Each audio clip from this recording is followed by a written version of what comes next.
Le Seigneur vous bénisse, mes frères et sœurs.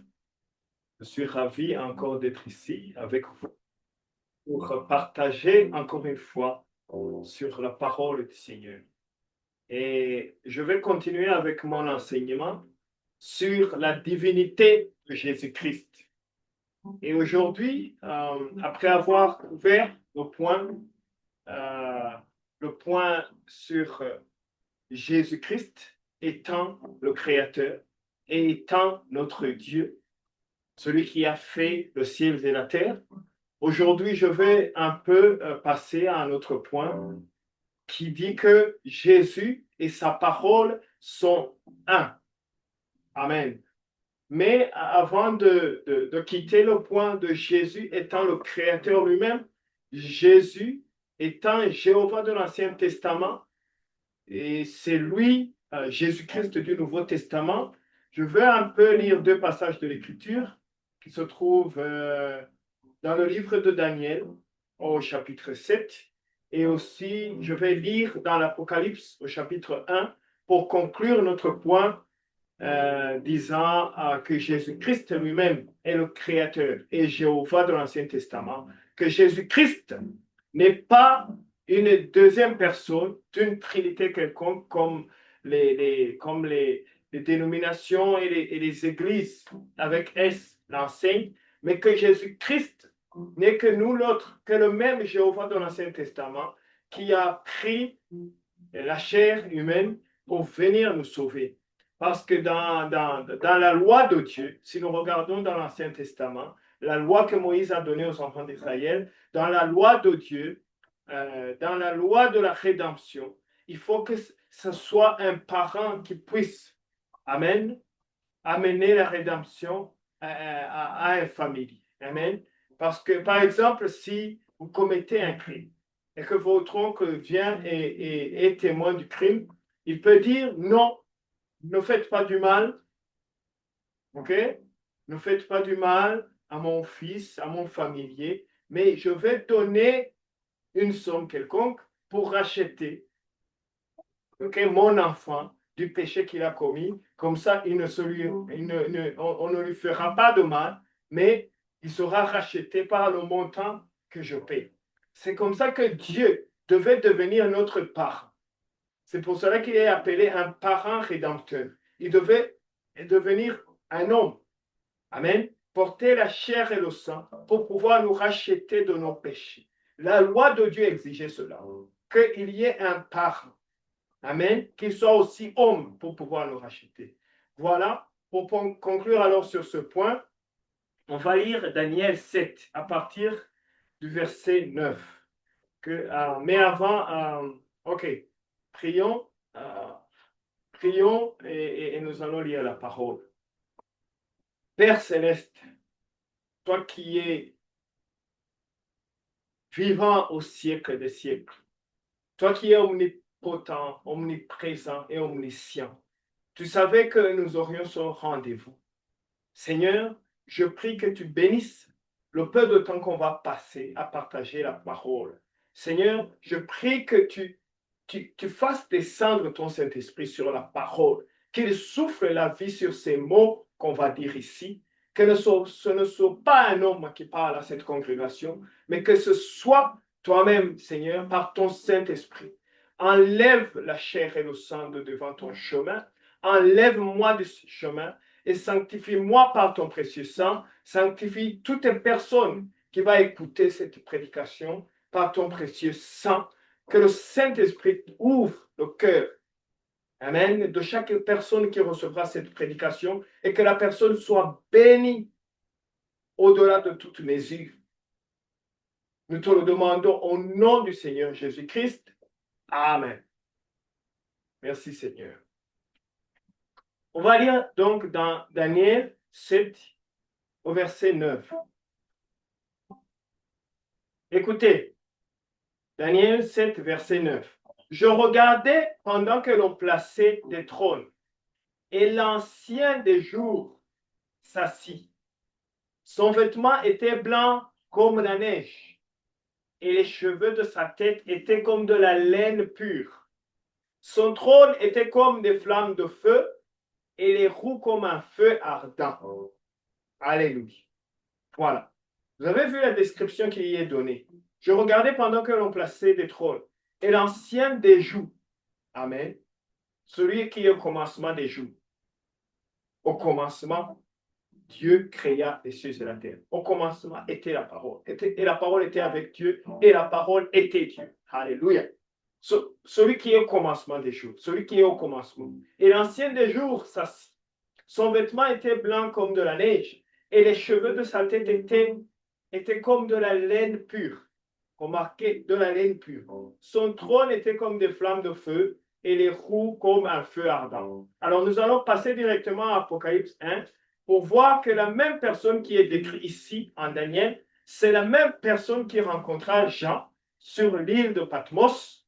Amen. Pour lui donner la révélation que nous avons dans l'Apocalypse. Alléluia. Voilà. On va lire Apocalypse 1 à partir du verset 12 jusqu'au verset 15. Que Dieu bénisse sa parole. Amen. Apocalypse 1. Voilà. Apocalypse 1 à partir du verset 12. Écoutez, je me tournais pour connaître quelle était la voix qui me parlait. Et après m'être retourné, je vis 7 chandeliers d'or. Verset 13, et au milieu de 7 chandeliers, quelqu'un qui ressemblait à un fils d'homme, vêtu d'une longue robe et ayant une ceinture d'or sur sa poitrine. Écoutez le verset 14, je veux que vous faisiez attention au verset 14. Sa tête et ses cheveux étaient blancs comme de la laine blanche. Alléluia. Comme de la neige. Ses yeux étaient comme une flamme de feu. La même tête. Amen. Vous voyez? Ses cheveux étaient blancs comme de la laine blanche, comme de la neige. Voilà que l'ancien des jours que Daniel vit dans Daniel 7, c'est le même Jésus-Christ. Amen. Dans sa gloire. Pas le Jésus-Christ dans le corps mortel, comme il était venu et a marché avec les disciples. Non, mais Jésus-Christ dans son corps glorifié, après sa résurrection, quand il se montra à Jean, il avait la même apparence que l'ancien des jours que Daniel avait vu dans Daniel 7. Alléluia. C'est pour cela que nous disons que Jésus-Christ, quand vous parlez de Jésus et que vous voulez le mettre sur le même piédestal, amen, que les prophètes, que Marie, amen, amen, sachez de qui vous parlez. Jésus-Christ, alléluia, c'est le Créateur lui-même, amen. Mais il vint, c'est pour cela qu'il est appelé fils. C'est pas fils comme moi, j'aurais un fils. Non, moi et mon fils, on est différents. On peut montrer ça, c'est le Père, ça c'est. Mais Jésus et son Père sont un parce que c'était Dieu lui-même. Alléluia. Qui a porté la chair. L'Esprit en Jésus-Christ, c'était Dieu lui-même. Le Saint-Esprit, c'est Jésus-Christ lui-même qui vient habiter dans le cœur de l'homme. Parce qu'il a dit, encore un peu de temps et le monde ne me verra pas. Mais vous me verrez parce que je serai avec vous et même en vous. Amen. Le Saint-Esprit, ce n'est pas une troisième personne de la Trinité, mais c'est Jésus-Christ, comme il l'a dit dans la parole, qui vient habiter dans le cœur de l'homme. Alléluia. Alors, on va terminer notre point par cela. On voit que Jésus-Christ, c'est lui-même l'ancien des jours, celui qui est au commencement des jours. Au commencement, Dieu, Jésus-Christ créa les cieux et la terre. Au commencement était la parole. Elle était en Dieu et elle sortit quand Dieu créa.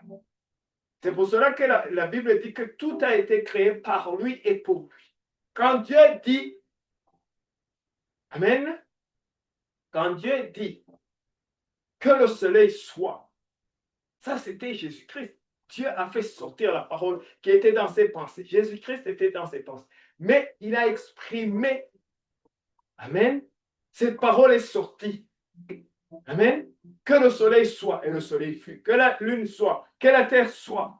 Ça, c'était Jésus-Christ. C'est lui qui est au commencement des jours. Toutes choses ont été faites par cette parole. Amen. Et nous disons que Jésus-Christ, c'est lui la parole. C'est lui notre créateur. C'est lui que nous devons adorer. Nous n'avons pas adoré aucune autre personne à part Jésus-Christ. Parce que les commandements disent, n'ayez à adorer qu'un seul. C'est Dieu votre créateur, le Père. Alors quand vous adorez Mao, quand vous parlez de Mahomet, quand vous parlez de Marie, quand vous parlez de Confucius, quand vous parlez de Bouddha, alléluia, ce sont des idoles. Ce sont des idoles, mais Jésus-Christ est le seul adorable. Que le Seigneur soit loué. Alléluia. Maintenant, je vais passer à mon autre point. Je vais lire Jean 1, chapitre 1, le verset 1er. Que Dieu soit loué au nom de Jésus-Christ. Alléluia. OK. Jean 1, verset 1. Au commencement était la parole. Et la parole était avec Dieu. Et la parole était Dieu. Amen. So Jésus-Christ, c'est lui la parole. Laisse-moi prouver que Jésus-Christ, c'est lui la parole. Amen. Je vais lire dans l'Apocalypse. Amen. Chapitre 19. Parce que on sait déjà que c'est Jésus-Christ dont Jean parle dans l'Apocalypse. Alors, au chapitre 19 de l'Apocalypse, il est dit, Amen, puis je vis, au verset 11, Apocalypse 19, verset 11, puis je vis le ciel ouvert, et voici parut un cheval blanc. Celui qui le montait s'appelait fidèle et véritable, et il juge et combat avec justice. Alléluia. Au verset 12, ses yeux étaient comme une flamme de feu, sur sa tête étaient plusieurs diadèmes. Il avait un nom écrit que personne ne connaît, si ce n'est lui-même. Verset 13, et il était revêtu d'un vêtement teint de sang. Son nom est la parole de Dieu. Alléluia. Son nom, il est la parole de Dieu. Ça, c'est au verset 13. C'est lui la parole, Jésus-Christ.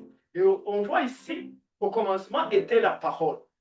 Au commencement, il était là. Amen. Au commencement de toutes choses. Parce que c'est par lui que tout a été créé. Alléluia.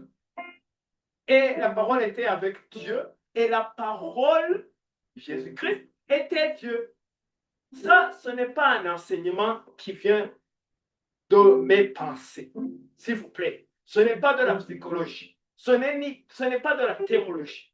C'est de la bibliologie. Amen. C'est cette Bible qui le dit. Et vous pouvez avoir confiance dans la parole de Dieu. N'ayez pas confiance dans la parole d'un homme, dans les enseignements d'une église qui est faite d'hommes, qui mélangent leurs propres convictions et leurs imaginations et leur psychologie à la parole de Dieu. Mais écoutons ce que dit Dieu lui-même dans sa parole. Amen. Parce que, OK, je vais vous lire Jean 14 et je vais parler de ce que je vais dire. Disons Jean 14. Alléluia. Que le Seigneur soit béni à jamais. Alléluia. Alors, Jean 14, au verset 6. Écoutez, Jésus lui dit, non, commençons au verset 5. Thomas lui dit, Seigneur, nous ne savons où tu vas. Comment pouvons-nous en savoir le chemin? Jésus lui dit, je suis le chemin, la vérité et la vie. Nul ne vient au Père que par moi. Dans d'autres mots, amen, moi étant la parole est le chemin. Amen. La parole, seulement la parole, pas les pensées, pas les doctrines d'une église quelconque, pas les enseignements, mais la parole est la vérité et la parole elle-même est la vie. Okay? J'ai vu un adage une fois où une église clame être la porte. c'est dit une église porte. Une église porte, ça n'existe pas. La porte, le chemin, c'est la parole qui vient de parler ici, Jésus-Christ. C'est lui seul. Mais Jésus lui dit, je suis le chemin qui va au Père. La vérité est la vie. Nul ne vient au Père que par moi. Alors, vous ne pouvez pas aller au ciel. Amen. Si vous voulez aller au ciel, mon frère, ma soeur, si vous voulez aller au ciel, amen, le seul chemin que la Bible nous montre, c'est Jésus-Christ. Et Jésus-Christ, c'est la parole de Dieu. Ce n'est pas l'enseignement de votre pasteur. Ce n'est pas l'enseignement de votre église. Ce n'est pas l'enseignement des dénominations. Parce que les dénominations, amen, ont mélangé la parole de Dieu avec les pensées humaines. Ils ont mélangé la parole de Dieu avec des doctrines qui viennent directement de l'enfer. L'une d'entre elles, cette doctrine de Trinité. Il n'y a pas trois dieux. Amen. Qui se partagent la nature. Non. Il y a un seul et unique et son nom est Jésus-Christ. C'est le nom qui a été révélé. Il dit dans Jean encore, je suis venu dans le nom de mon Père. Alléluia. Et la Bible vous dit, amen, si vous voulez prendre le chemin, si vous voulez commencer votre jour 1 avec Jésus-Christ, qu'est-ce que Pierre a dit? Parce que Jésus a dit, je te donne les clés du royaume à Pierre. Et qu'est-ce que Pierre a dit? Pierre a dit dans Acte 2, 38, amen, répentez-vous de vos péchés. C'est ça le chemin. Répentez-vous de vos péchés. Soyez baptisés au nom de Jésus-Christ. Alléluia. Pas au nom du Père, du Fils, du Saint-Esprit. Ça, ce ne sont pas des noms, ce sont des titres. Soyez baptisés au nom de Jésus-Christ et vous recevrez, si et seulement si vous êtes baptisés dans ce nom, vous recevrez le baptême du Saint-Esprit. Vous recevrez la promesse qui est le Saint-Esprit, que Dieu vienne vivre en vous. Alléluia. Alors, Jésus dit, je suis le chemin. Si on veut aller dans la nouvelle Jérusalem, si on veut vivre dans l'éternité au ciel, on doit être un avec cette parole. Amen. Comme lui et la parole sont un, nous devons nous-mêmes être un avec la parole pour être un avec Jésus-Christ. Alléluia. Pour qu'on puisse aller vivre avec lui au ciel. Alléluia. Amen. Nous devons être un avec la parole. Dire amen à toute la parole de Dieu. Et mettre de côté tous les enseignements. Amen. Des dénominations, des églises et suivre Jésus par sa parole. Il a dit, je suis le chemin et il est la parole. Amen. Alors, mon frère, ma soeur, je sais qu'il y a beaucoup d'enseignements, vos églises vous enseignent ça, mais si vous voulez commencer le voyage, soyez baptisés au nom de Jésus. Deuxièmement, si vous voulez recevoir le Saint-Esprit et que Dieu vive en vous, que vous ayez la soif de prier, que vous ayez la soif d'œuvrer pour le Seigneur, que vous ayez la soif d'autres âmes qui viennent dans le royaume de Dieu. Amen. Soyez un avec la parole de Dieu.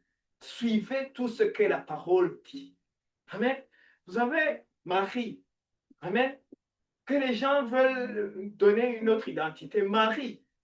Amen. Elle n'a jamais demandé aux gens de l'adorer. Mais rappelez-vous de ce qu'elle a dit dans les noces de Cana. Elle a dit, les serviteurs, le vin était fini. Et les serviteurs sont venus à elle. Et elle est allée à Jésus. Parce qu'elle savait qui était Jésus. Elle se rappelait des mots que l'ange lui avait dit à propos de Jésus. Elle a dit, ça c'est mon fils. Ça c'est moi qui me fais petit et je viens habiter dans ton ventre. Alléluia. Et qu'est-ce qu'elle a dit? Marie, c'est le type. Alléluia. C'est le type de l'épouse de Jésus-Christ. Amen. Mais pas la Marie que vous nous donnez là, la Marie que vous adorez. Non. Ça c'est une autre déesse. Ça c'est une idole. Mais je parle de la Marie dont nous parle la Bible. Alléluia. Qu'est-ce qu'elle a dit? Qu'est-ce qu'elle a dit? Parce que vous savez, Joseph était un bon homme. Oui, c'était un homme bien. Mais lui, il a juste fait ce que l'ange lui avait dit. Mais Marie, il est dit dans la Bible que Marie méditait et avait conservé les paroles de l'ange dans son cœur. Et chaque jour, elle méditait sur cela. C'est pour cela que l'épouse de Christ médite sur les paroles. Elle ne médite que sur la parole de Dieu. Et qu'est-ce que Marie a dit au serviteur? Faites tout ce qu'il vous dira. Amen. La vraie épouse de Jésus-Christ, elle fait tout ce que Jésus-Christ dit. On va voir plus tard que Jésus-Christ, c'est la tête de l'Église. Et le corps, c'est l'épouse. Le corps de Christ. Mais lui, c'est la tête. Alors, c'est la tête qui commande au corps quoi faire. Alléluia. C'est la tête qui ordonne à nos mains de faire ce qu'elles font. Si la tête n'ordonne pas, le corps ne fait jamais. Si la tête ne dit pas de bouger, le corps ne bouge pas, il reste fixe. Alors, c'est Jésus la tête. Amen. Amen. Pour aller au ciel, écoutez ce que dit Jésus. Comme le type de l'épouse Marie, écoutez tout ce qu'il vous dira. Écoutez tout ce que dit la Bible. Écoutez tout ce que dit la Bible. Si vous voulez vivre au ciel, si vous voulez vivre avec Dieu pour l'éternité, prenez la Bible, prenez la parole de Dieu, parce que la parole de Dieu, c'est Dieu.